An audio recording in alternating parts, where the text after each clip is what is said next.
Hey guys, Max Norbury here from howtotrade.com. I hope you're all doing well. Now guys, this week we've got something really interesting I want to personally share with you.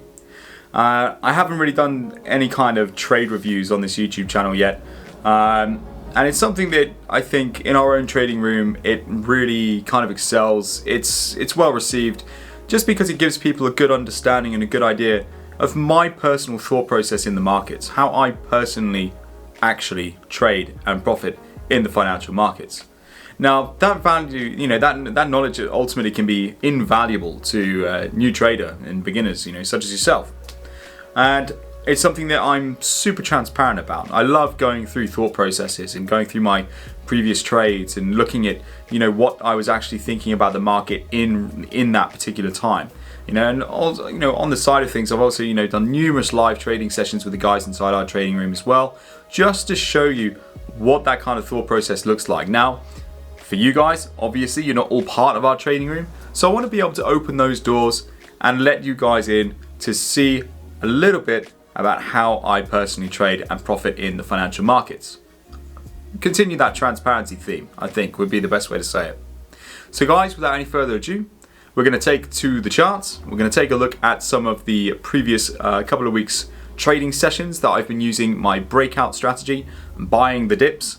And I'm going to take a look at my thought processes leading up to the market opens in both the London Open and the US Open. Bearing in mind, I only actually trade maybe 2 to 4 hours a day. So I'm not really someone who just sits there endlessly looking at charts. Sometimes my trading sessions can run over. That's absolutely fine. We can never know beforehand how long it's going to be, but generally speaking, I'm only at the markets for a handful of hours every day. And so I think it's really important to be able to pass that knowledge and that information on to you. So we're going to take to the charts, I'm going to show you the process, I'm going to walk through step by step how I thought about these particular trades, and I'm going to look at what the end result was as well. Okay guys?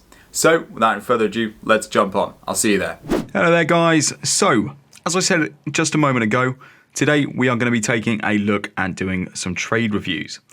Now, for the sake of education and trying to get the point across as best as I can, I'm going to go through and look at my actual thought process as if these were new session breakouts. So I'm going to run through this. I'm going to talk about my thought process at the exact time that I started trading. So I've gone through already, I've marked out the beginnings of my first trades. So I've gone through and marked these out with these red vertical lines. So this is the first trades of the trading session, and then I have taken multiple trades throughout the entirety of the sessions thereafter. Far too many trades to review individually, but in a collective whole, we can just look at the breakout sessions, my thought process when I've been getting to those session breakouts, and how I am able to remain in the market and capitalize on the big moves and take myself out of the market if the market doesn't want to offer me anything better than just, a 1 or 2. Okay, so we're going to start off with the first one, which is this one right here, and we will just work our way through as best we can.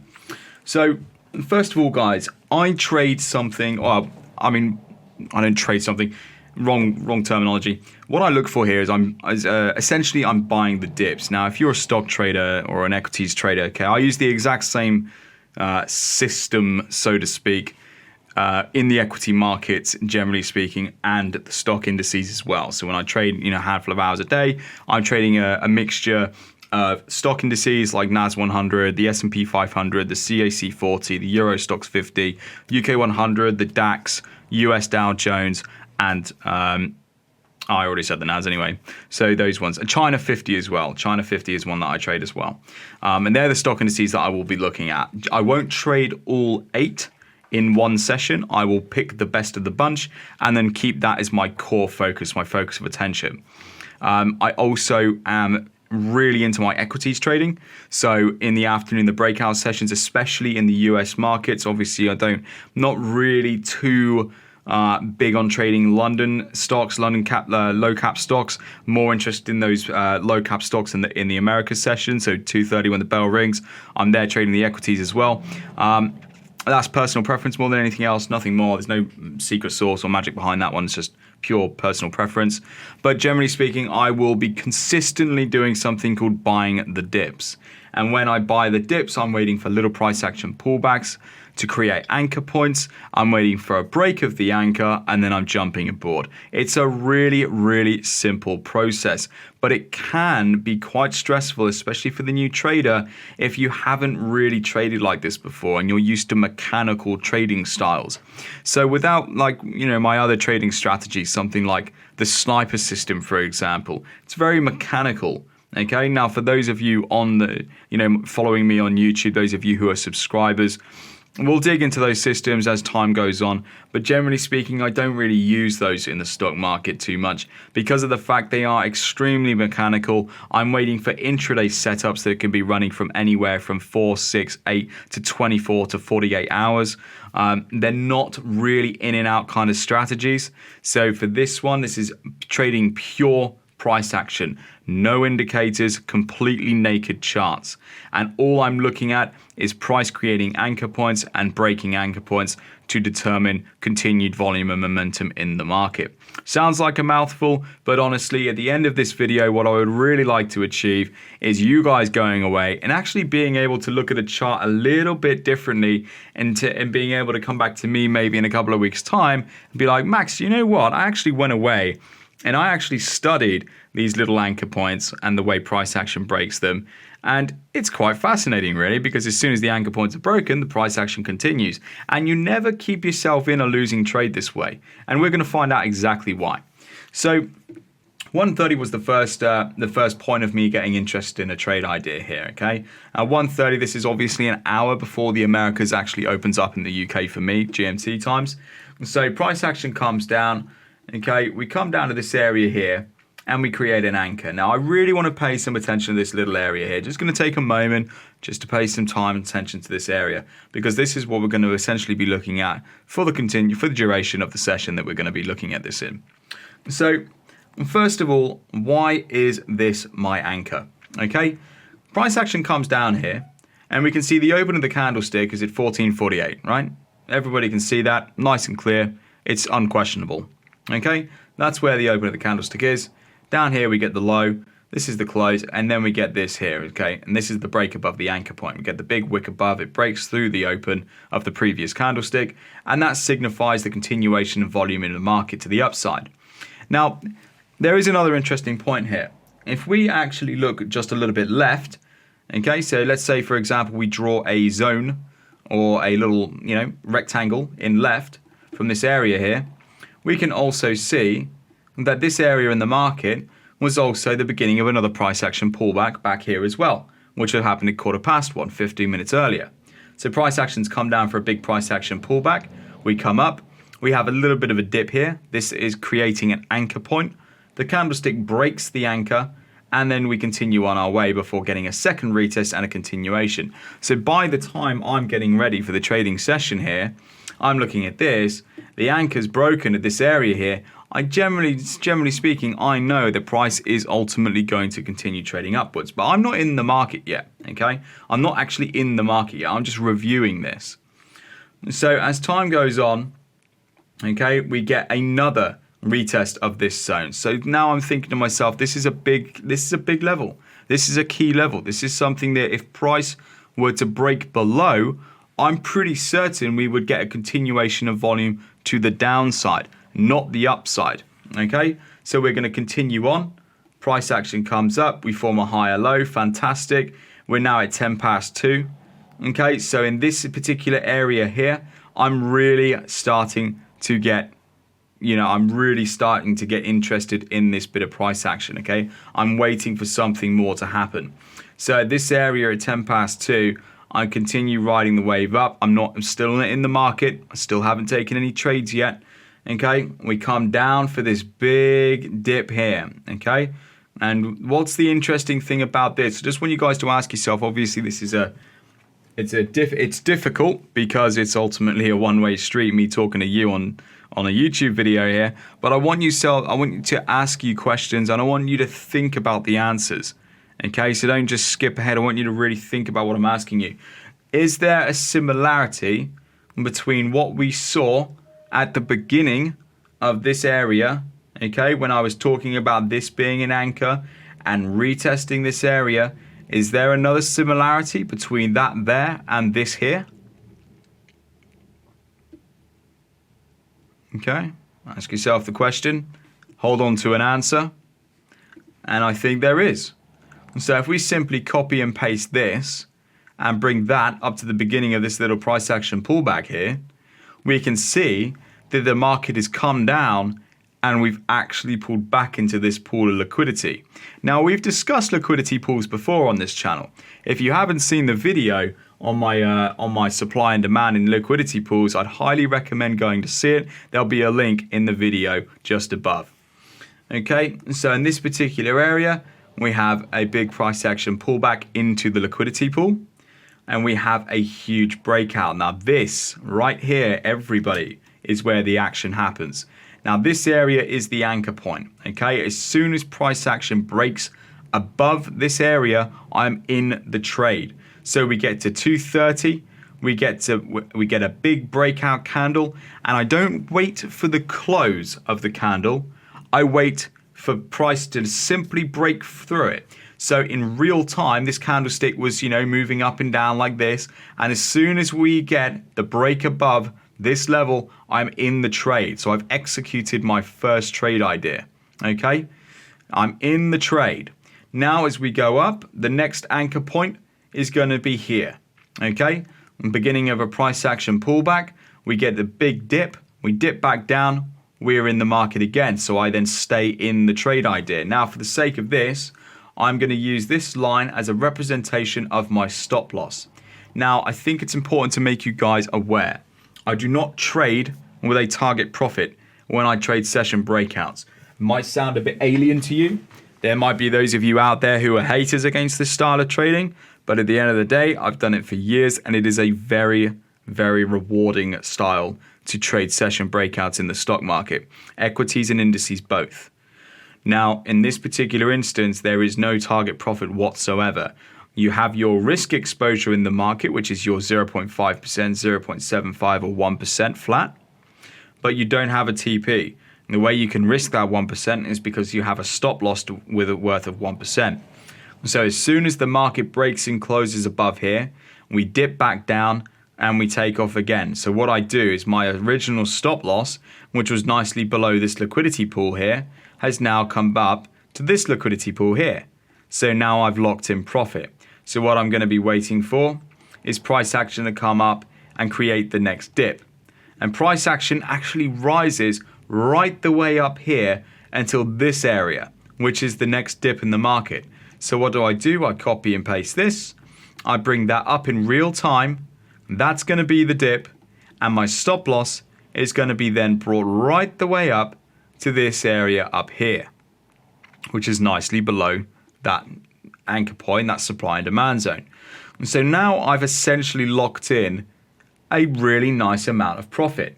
If we take it from my entry to my stop loss, we've locked in the 80 pips profit at 0.55%. It's 798 points in the NAS 100. And we've done that within 7 minutes. Okay, so we're doing about 10 pips a minute. Okay, maybe a little bit more, 12 pips a minute. Okay, in this area, market breaks and closes above. We come back down to retest, but in this area, we actually fail the retest and price hits the stop loss, triggering it.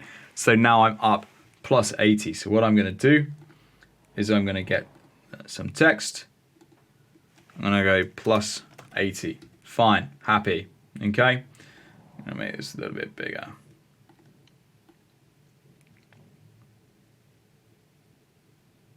I'll put that there.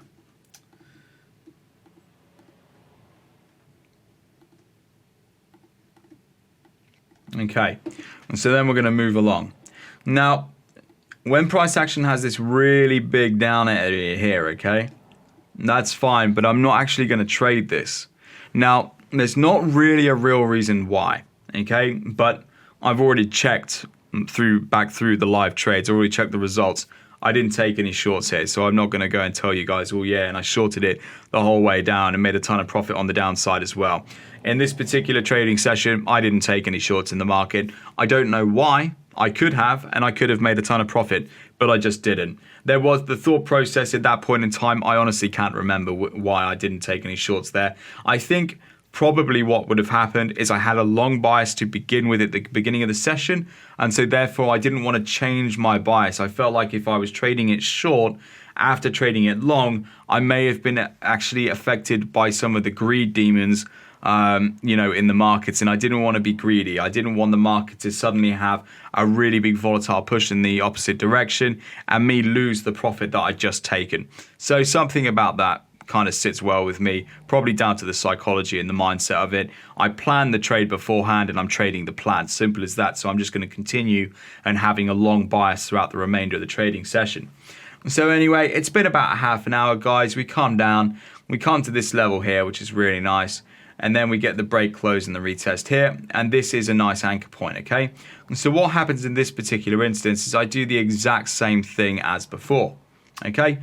And so that's fine. I can shorten that one there. It doesn't need to be so long. That one's shortened to there as well.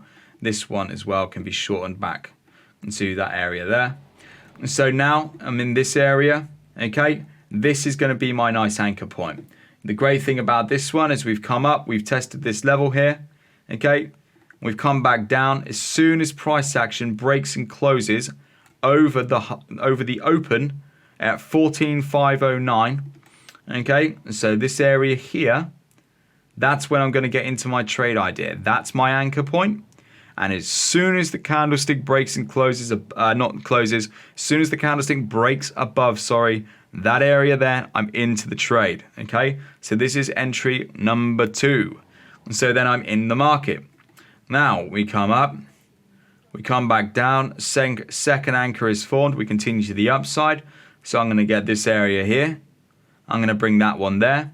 And my stop loss, that's fine, I'll use this one. And then my stop loss is going to be brought up from underneath there to underneath here. Okay, and then I'm going to wait for the exact same thing to happen yet again. Price action comes right the way back up here. We come back down to test this anchor point, which is taken from here. Okay, so that's from the beginning of that price action pullback up there. So this is quite a big prominent level of supply and demand. So what I'm going to do on this one is I'm going to bring my stop loss nicely underneath that anchor point. I'm going to bring that there. Price action sits resting atop here for quite some time before coming back down and stopping me out. Okay, so then I get stopped out there yet again. Now this is basically this. It's basically the same. And bearing in mind, guys, this is going up until like 4 o'clock in the afternoon now. Okay, so I've been in the market. I've been in the NAS 100, aiming for pips now for about a couple of hours. Okay, so what I'm going to do is I'll measure out another nice trade idea from there to there. That one's worth about 93. So I'll have this one, that one there for 80, this one here for 93. Okay, wonderful. So as time goes on here, 4:30, 5 o'clock, and I'm done. Okay, 5 o'clock, throw in the towel. There's nothing too much more that I like the look of here. The market's slowing down. This is a lack of volume and a lack of momentum. We can see the sheer difference in the breakout volatility here as we can after the volatility's ended and the floor traders have gone on their lunch break. Okay? Think about the London Opens, the US Opens. They are human beings on the trading floor the same as anybody else. Okay? They're at their markets. They trade the session breakouts. They trade up until 11:30. Everybody goes and gets a sandwich or a bagel out on the street of Wall Street. Then they head back to the trading floors and the trading firms, wherever they are. They head back to the floor. They start scalping the market again. Sometimes you see increased volatility happen in between sort of 6 and 7 o'clock in the evening, which is when everybody comes back to the screens. So at the time, we can see it that 10 past 6, okay? I'm not making this up, guys. It's happening right in front of our eyes. 10 past 6, we get the increased volatility and we get a really nice breakout. This is exactly when I know the floor traders at Wall Street are coming back to play the big boys game, okay? So price action comes down. We're failing to break and close. underneath these lows here. Nothing's going on for this time. I'm not surprised. Everybody's eating. We come back. We get a beautiful break close and a retest of this area here at 1460. And we continue up to the upside. So what I'm going to do here is I'm going to bring my entry level up. I'm going to look at this. This is my anchor point. Okay. And this is my anchor point in here. Price action has a really nice level of supply and demand and liquidity there, right? One high, two highs, tested both times and failed. On the third attempt, we got the 3-touch rule, which comes into play. We get the big breakout above, everybody coming back to the party. We get a retest, enters down into the liquidity pool. The floor traders fill their orders at a better rate. We get the big anchor breakout, which is this candlestick here, and I'm in my next trade idea. The stop loss, meantime, is down nicely below the supply and demand zone in my anchor point. So what do? We come up and we form a new anchor. So we've got a new anchor in there. Okay, nice little anchor point. So what happens, I bring my stop loss back up to underneath that anchor point right there, nicely below the anchor point, right? Anchor's here. This is the breakout candle. Stop loss below there. Okay, we continue trading higher. We get another nice price action pullback, okay, which is up there. So we come right the way up. This is going to be the next anchor point for when I want to raise my stop loss up. Price action comes back down. We get a little break under here. This is a close call. We come up, we retest, we continue. We buy the dip, okay? So the dip comes back down. We get the breakout candle, which is signifying a continuation of volume and momentum in the market. So what's the first thing I do? As soon as price breaks free of this level, I am bringing my stop loss up. So now my stop loss is nicely below that zone there. Remember, guys, you want to be having your stop. You don't want to have your stop loss here. Okay, because that's where everybody has their stop loss. The banks aren't idiots. The banks know your stop loss is there. That's why you get things like stop hunts and these really wicky moves that come below. That's their purpose, to trap retail liquidity and to take you guys out. So make sure the stop loss is nicely below the liquidity zones there. Okay, so stop loss there. And so as time goes on, we get a really nice continued bout of momentum. It continues going up. We get another nice anchor point, which is here. I think we agree. One price action pullback, two price action pullbacks. We get the break and the close above. And as soon as we get the break and the close above here, we come back down for a retest, but the retest fails. So in this particular instance, and this is important now, okay, listen to this closely. We don't pull our stop losses up underneath this zone here. Why do we not pull our stop loss up yet? And why do we not pull our stop loss up yet when we have a breakout of the zone? Okay, think about it for a minute. Have an answer. Because we haven't had a retest. Okay, look at the similarities between all of these zones that I've pulled my stop loss up to. Break, close, retest. Break, close, retest. Okay, we need to see the retest and continuation every time before we pull the stop loss up. So because we haven't got a retest and continuation, okay, I leave my stop underneath this liquidity pool. So in this particular instance, price action keeps coming down. We do get stopped out at the end of the day on that one. And that's fine, okay? Left a lot of profit on the table there, but I followed my rules. I followed my process, and that means I am not disappointed. And so we measure out the move there, and that's fine. That's 66. So we'll get this one here, pull that one up to there, and that is plus 66.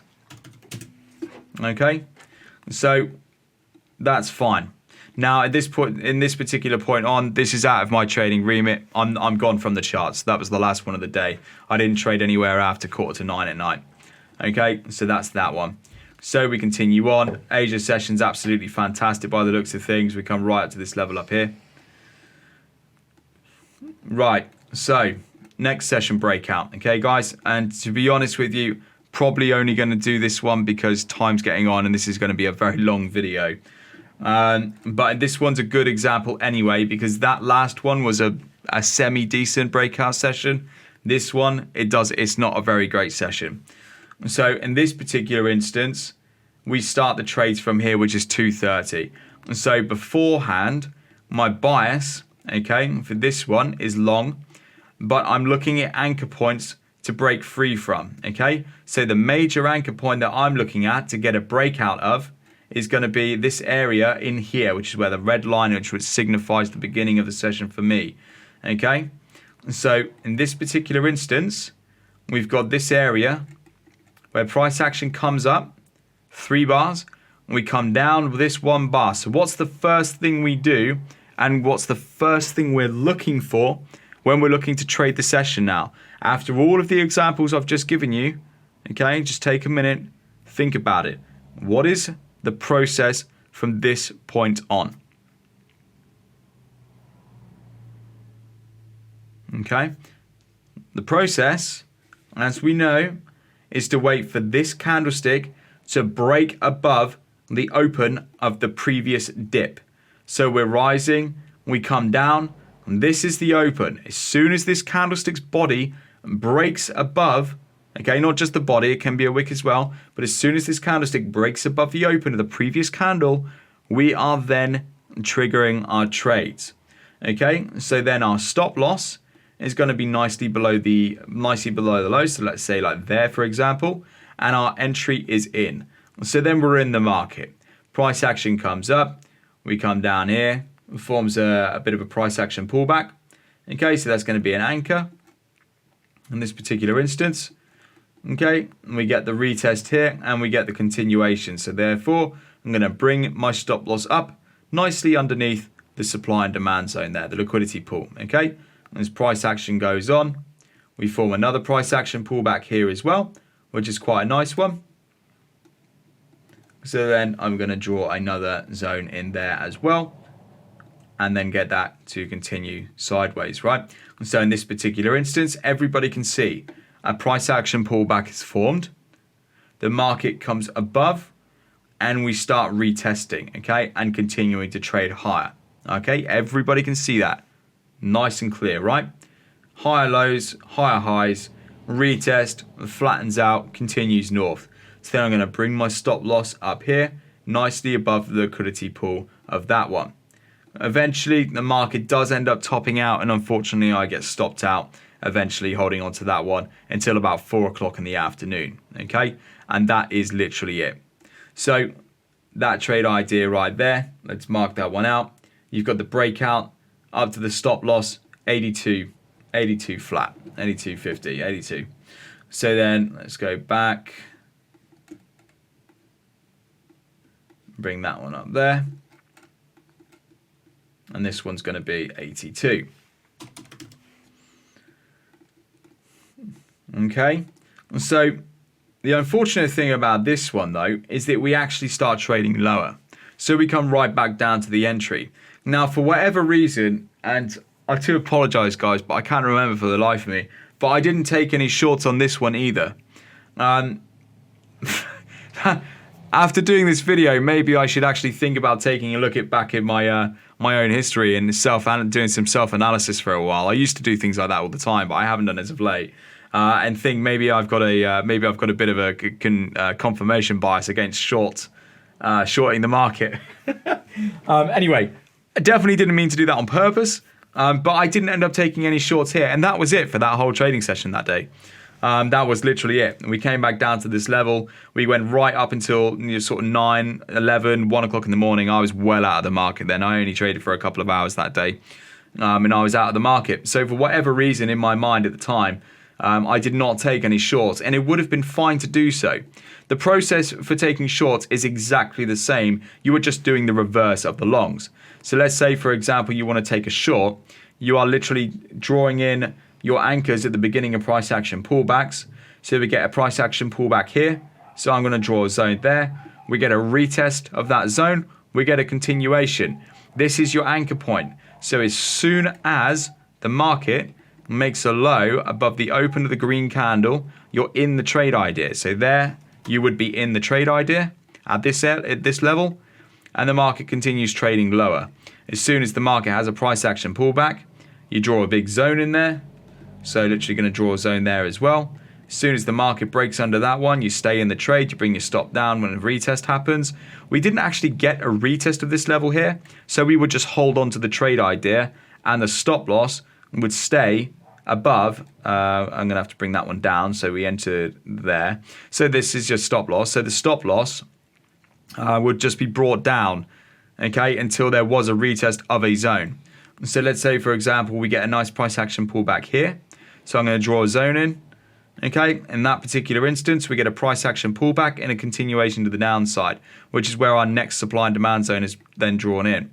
So our stop loss gets dragged down to above that area there.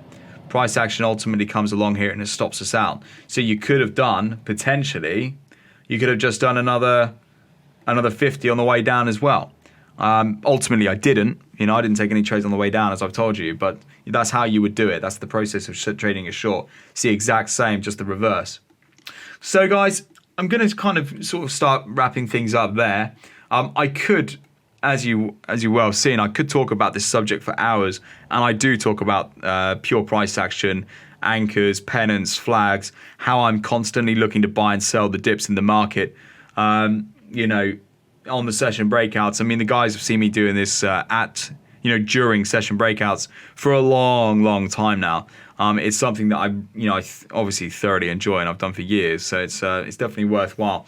But anyway, over the course of this, just a very small amount of analysis, and looking at past data here, we've got 80 on the way up, we've got 90 on the way up, we've got 66 on the way up, and we've got 82 on the way up.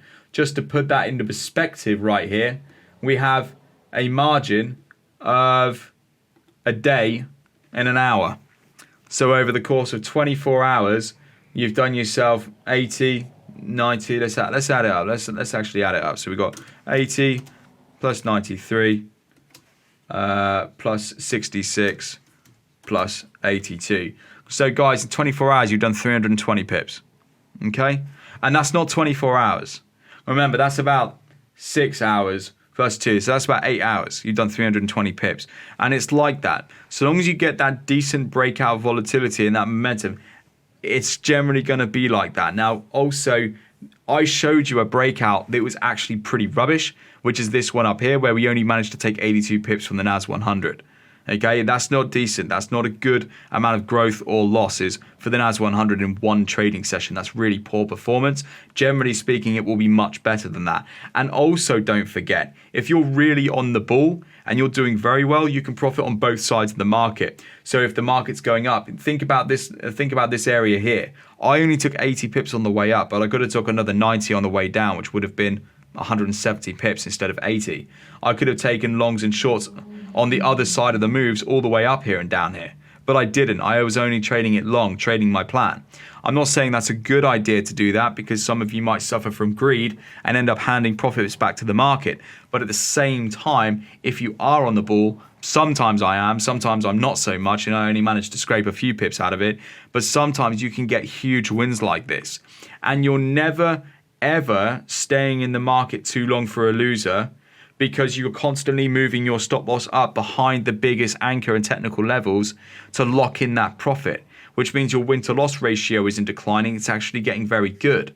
And you're never losing too much on the trade, because of the worst case scenario, you're only ever going to lose a maximum of your initial risk exposure to the market. So your trade idea number one, if you're wrong on the first trade, that's where you're going to lose your money. If you're right on the first trade, then you can be right time and time again. And I hope that's been clear today.